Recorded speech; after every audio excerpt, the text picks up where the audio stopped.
Bonjour, dans cette nouvelle vidéo, j'aimerais vous convaincre que votre mémoire, elle vous ment.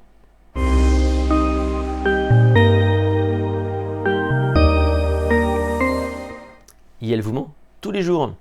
Cette vidéo est en lien avec une précédente dans laquelle je vous disais qu'il ne faut pas croire tout et n'importe quoi.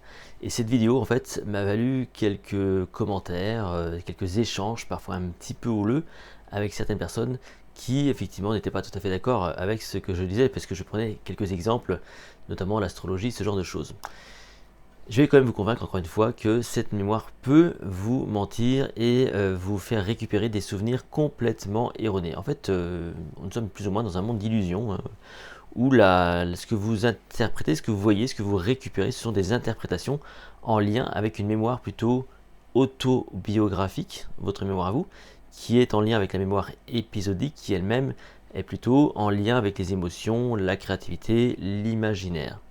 Quand vous avez un souvenir qui vous revient toujours, dites-vous bien que c'est votre perception de cette information qui vous fait la restituer de cette façon-là. Voilà. Tout ce que vous croyez savoir, tout ce que vous pensez savoir, tout ce que vous restituez est en lien avec vos croyances. Donc avec ce que vous pensez savoir en amont. C'est pas grave, c'est pas méchant, entre guillemets. C'est juste qu'il faut savoir à un moment donné rester humble par rapport à certaines connaissances, on est bien d'accord, entre ce qui est factuel et ce qui l'est moins. Donc dès lors qu'il y a de l'émotionnel, forcément, on peut se retrouver piégé. Alors on va faire une petite expérience ensemble. C'est pas vraiment un tour de magie, c'est une expérience un petit peu magique quand même. C'est extrêmement simple. Je vais vous afficher à l'écran un tableau, une œuvre d'art que vous connaissez peut-être, et je vais vous laisser ce tableau pendant 1 minute. Et au bout de la minute, je vais vous proposer donc 10 questions. Donc anticipez l'idée que je vais vous poser des questions sur le tableau qui va apparaître à l'écran dans un court instant. Vous ne prenez aucune note, vous ne faites que le regarder, et ensuite vous jouez le jeu et vous tentez de répondre aux questions qui vous sont posées. Est-ce que vous êtes prêts? Alors attention, on y va, top départ.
La minute est maintenant terminée. Je vais maintenant vous afficher les questions qui apparaissent à l'écran. Attention, c'est à vous de jouer. Vous avez là aussi quelques instants pour tenter de répondre à ces questions.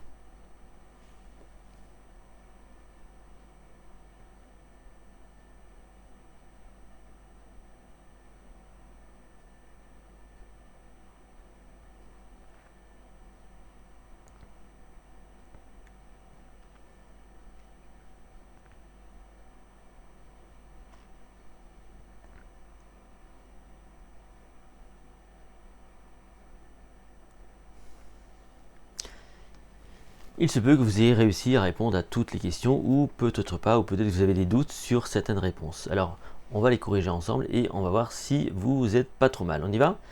Quelle est la carte qui apparaît dans le dos de l'homme à gauche? Donc, dans tous les cas, c'est le tricheur à l'as de carreau. C'est le titre de ce tableau, donc le tricheur à l'as de carreau de Georges Latour.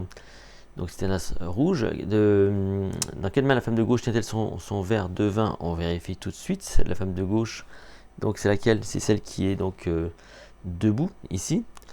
Vous avez ensuite dans quelle action regarde la femme de face? Elle regarde sur son côté droit. Qu'est-ce qu'il y a sur la table? Il y a des jetons. Laquelle des femmes porte un collier, etc., etc. Donc je vous laisse regarder un petit peu les réponses ici. Peut-être que vous avez aussi interprété qu'il y avait 4 femmes. En fait, il y a donc 2 femmes au centre et 2 hommes sur les côtés. Et ce qui est intéressant, c'est la dernière question en fait. C'est quelle couleur sont les cheveux de la femme debout? Peut-être que vous avez répondu blond ou je ne sais quoi. En fait, on ne les voit pas. Elle a donc un turban sur les cheveux. Et ça, c'est important, ce que je vais vous dire là, parce que en fonction de cette réponse, vous allez donc pouvoir justement vérifier que votre mémoire peut vous mentir. Qu'est-ce que ça veut dire en fait? C'est que dès lors que vous avez interprété quelque chose, forcément après, c'est encodé dans votre mémoire. Si vous n'avez pas réussi à tout retenir, c'est très simple à expliquer. C'est parce qu'au départ, votre mémoire met en place un filtre attentionnel. Elle va s'intéresser aux informations qui lui paraissent intéressantes. Comme vous n'êtes pas forcément capable d'anticiper les questions que je vais vous donner, forcément vous allez chercher des indices quelque part à droite à gauche, et même si vous faites très attention, de toute façon je peux moi du coup vous piéger, je peux vous poser des questions auxquelles vous ne vous attendez absolument pas. Mais là où c'est intéressant, c'est lorsque je pose une question un peu fallacieuse, genre de quelle couleur sont les cheveux de la femme debout. Je suggère dans votre mémoire que la femme debout, on voit ses cheveux. Et pour un peu que vous n'ayez pas bien visualisé cette personne, que vous n'étiez pas super, on va dire, attentif à ce moment-là, enfin, sur cette partie-là, eh bien, vous allez chercher la couleur des cheveux sans anticiper l'idée qu'elle aurait peut-être un turban.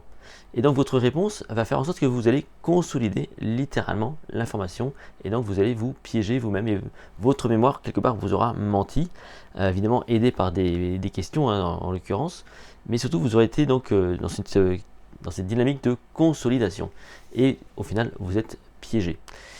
Et lorsque vous partagerez donc ces souvenirs à quelqu'un, vous direz bah, il y a 4 personnes, il y a peut-être 2 hommes, 2 femmes, la première elle est assise, la deuxième elle est blonde. Oui, et pour le coup, vous serez quasiment sûr de votre interprétation et vous serez piégé.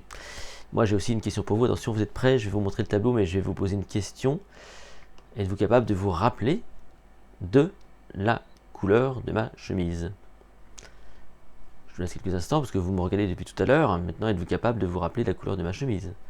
Donc, certains vont répondre à la question. Mais moi, je vais vous en poser une seconde. Avez-vous remarqué que j'ai mis un pull entre temps? Si vous revenez au tout début de la vidéo, je suis sans pull. Et là, j'ai mis un pull.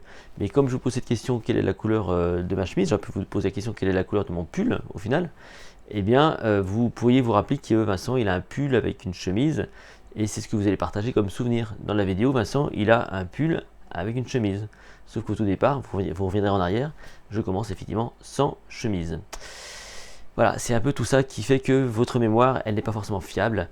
Elle va donc percevoir des choses plus ou moins bien. Il y a donc de l'inhibition dans les sens. Hein. On peut inhiber des informations à droite à gauche, ne pas les entendre, ne pas les voir.